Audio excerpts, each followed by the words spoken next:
네, 한 분 더 만나보도록 하겠습니다. 어제 영호남 반도체 동맹을 결성하자 이렇게 제안한 분이 있는데요. 그 주인공이 바로 강기정 광주광역시장 당선인입니다. 왜 이런 제안을 했는지 좀 궁금한데요. 전화로 좀 만나보죠. 나와 계십니까?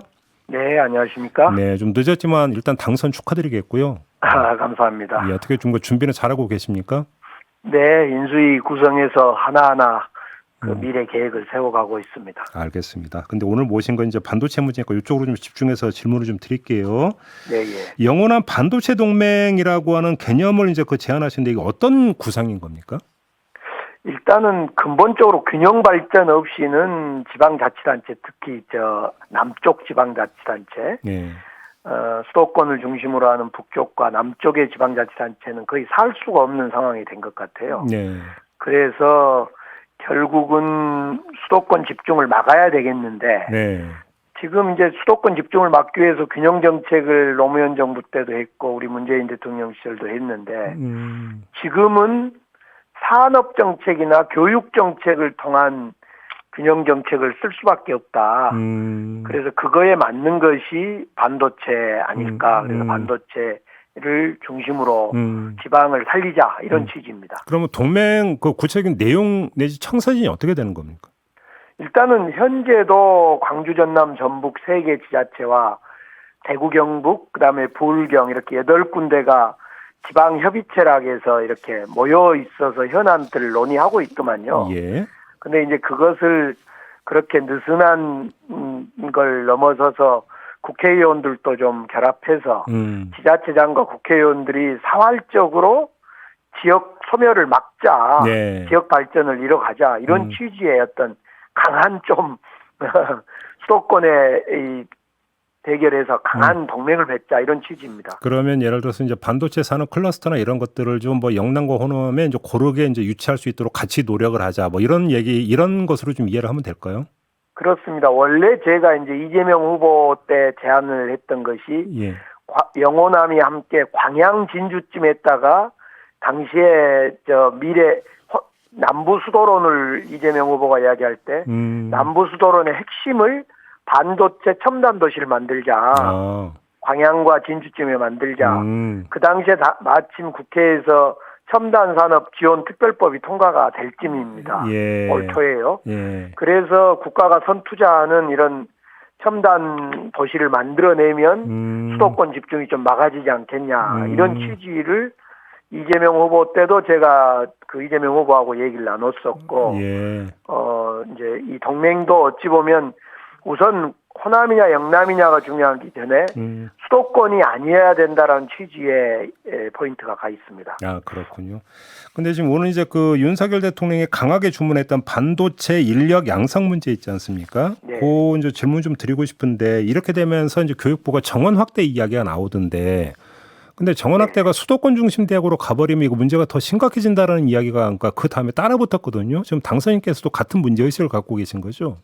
그렇습니다. 지금 수도권 정비계획법에 의해서 수도권은 산업이라든가 인구를 좀 통제해 놓고 있는데 네. 균형 정책에 의해서 통제해 놓고 있는데 만약 대학 정원을 수도권 중심으로 풀어버리면 그렇지 않아도 대학 입학 정원이 부족하는데 그 지방대는 지금도 벚꽃 피는 순서로 문을 닫는다던데 예. 만약 그런 상황이 되면 정말 지방대는 완전 고사될 겁니다. 그러면 혹시 그 반도체 관련 학과가 지금 지방대 어느 정도 있고 지금 어떻게 운영되고 있는지 혹시 좀 실태 파악되신 게 있어요? 전체적으로는 잘 모르겠는데 제가 소속되어 있는 우리 광주 전남만 하더라도 제가 다녔던 전남대 전기과 네. 있고 또 목포대에 하나 있는데 60여 명입니다. 광주 전남은 합쳐봤자 120명 정도의 그 학부생입니다. 그것도. 아, 그거밖에 안 되나요? 예. 그리고 이제 지스트락이라서 과학기술원 여기가 이제 그 반도체 계약학과라 그래서 그 기업하고 하는 계약학과 20명을 추진해 보겠다 이렇게 발표했는데 그래봤자 광주 전남으로 보면 80명 아니 120명 현재 120명이고 지스트가 하더라도 140명.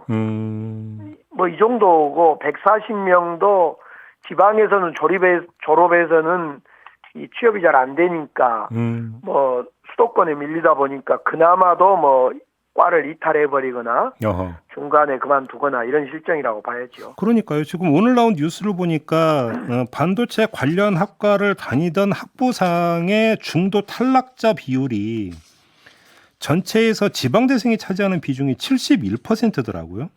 예, 예. 그러니까 서울의 6.6배에 달한다 이런 지금 통계가 나왔던데 이런 현상이 나타나는 주된 이유는 그럼 어디에 있다고 봐야 되는 겁니까?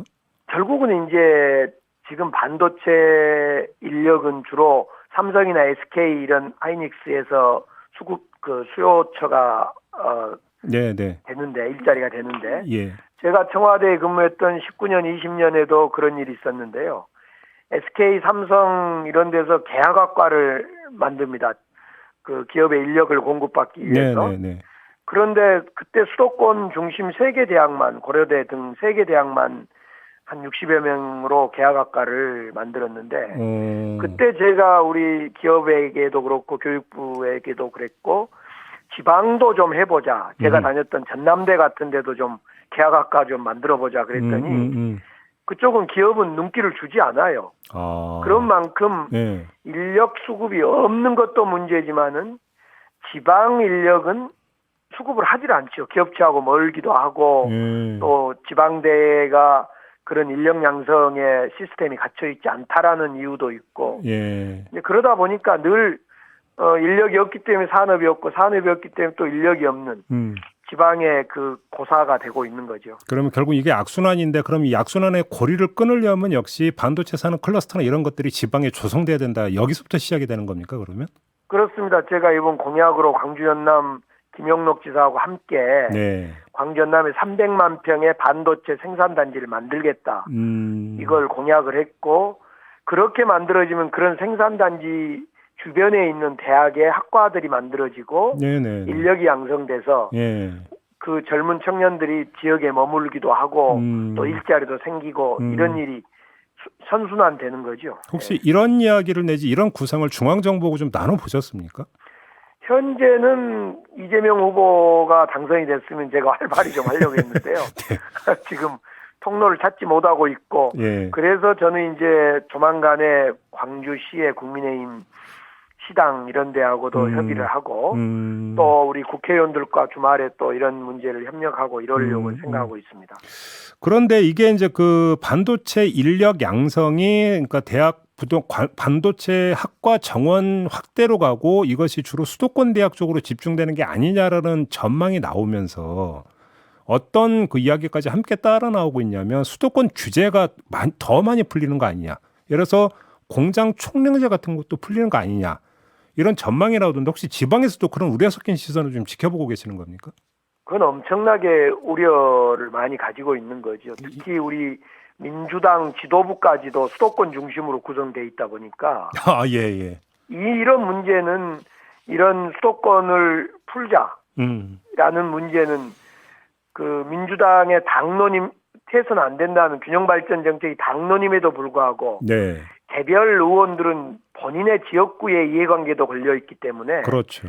마음이 흔들린단 말입니다. 그런 점에서 우리 민주당이 당론으로 중심을 딱 잘 잡아줘야만 된다. 이런 문제 수도권 규제 완화 문제는 늘 보면 같은 민주당 내에서도 수도권 의원과 지방 의원이 약간 결이 다르는 이런 움직임이 있는 것 같습니다. 그래서 이번에 제가 반도체 동맹이라고 표현하는 상징은 수도권보다 밑에 있는 대전 이남에 있는 영호남 지역이 아무튼 힘을 보여줘야 된다 이런 취지입니다. 그러면 혹시 그 뭐 국민의힘 소속으로 되어 있는 지금 영남 쪽 그 단체장들하고도 혹시 뭐 얘기 좀 나눠보고 계세요? 이제 홍준표 의원과는 다음 주 100분 토론이 예정되어 있으니까 그런 데서 좀 토론도 좀 해보고 의견도 나눠보고 그러려고 하고 있습니다. 그래요? 네. 알겠습니다. 아직은 이제 그 당선인 신분이시기 때문에 이제 취임을 하시면 이제 본격적으로 좀 한번 그쪽으로 좀 움직일 계획이다 이렇게 이해를 하면 되겠네요. 네, 예. 알겠습니다. 근데 그 당선인 연결한 김에 요 문제 좀 별도 문제 하나 좀 여쭤보겠는데요. 윤석열 정부 들어서 호남 홀대가 이루어지고 있는 거 아니냐라는 좀 지적이 나오던데 어떻게 생각을 하세요? 당연히 홀대이고 일부러라도 지역 균형 인재를 맞추는 것이 과거 어떤 정부든 노력을 했던 거죠. 네. 그래 충분하냐 그렇지 않냐의 문제였지 균형을 맞추려고 의도적 노력을 했는 거, 인위적 노력을 하는 것이 맞고 지금 이준석 대표도 뭐 자꾸 윤석열 정부에서 호남 소외가 없을 거다 그런데 호남 소외는 예산과 사람, 인재로 사람으로 말하는 거죠. 네네. 뭐 다른 말로 하는 게 아니라 예산과 사람으로 말하는,데 예산이야 지금 이제 내년 예산이 이제 수립 중에 있으니까 그건 두고 볼 일이고 적어도 지금 사람이 한 명도 없다는 것이 분명히 호남에서 볼 때는 소외다 이렇게 분명히 봅니다. 이런 소외가 정치적 고립까지로 갈지는 잘 모르겠습니다만은 현재 인재 장관 인사 없다는 건 소외인 건 분명하고 이것이 정치적 경제적 그 고립 관계로까지 갈지는 뭐 저희들이 노력을 해야 되겠죠. 그럼 그런 문제에 대해서 지금 호남 지역에서 지역 정서는 지금 어떻게 움직이고 있습니까? 현재는 이제 윤석열 정부가 시작된 지 그렇게 오랜 시간이 걸리지 않으니까 지켜보고 있고 예. 또 대선 패배에 대한 솔직한 그 어떤 후유증, 멍함도 좀 존재하고 있고 그러다가 이제 지방선거까지 패배하면서 민심이 많이 사나워져 있죠. 민주당에 대한 질타도 커져 있고 그런 상태이기 때문에 이제 민주당이 잘 전당대회를 통해서 이 민심을 잘 수습하고 또 민심도 그 의견을 잘 모아서 윤석열 정부에게 전달하는 일이 또 저의 임무이기도 한 것 같습니다. 그래요. 지금 시간이 없어서 한 30초 정도밖에 답변 시간이 안 될 것 같은데 그 당선인께서 당선할 때 유독 광주 투표율이 극히 낮았던데 그 이유를 어떻게 분석하세요, 당선인께서는?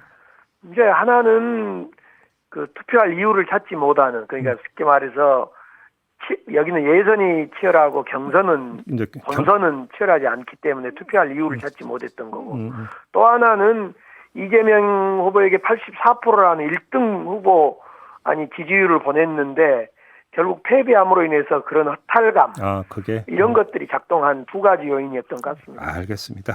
네. 자, 오늘 말씀 여기까지 들을게요. 고맙습니다. 네, 감사합니다. 네, 지금까지 강기정 광주광역시장 당선인이었습니다.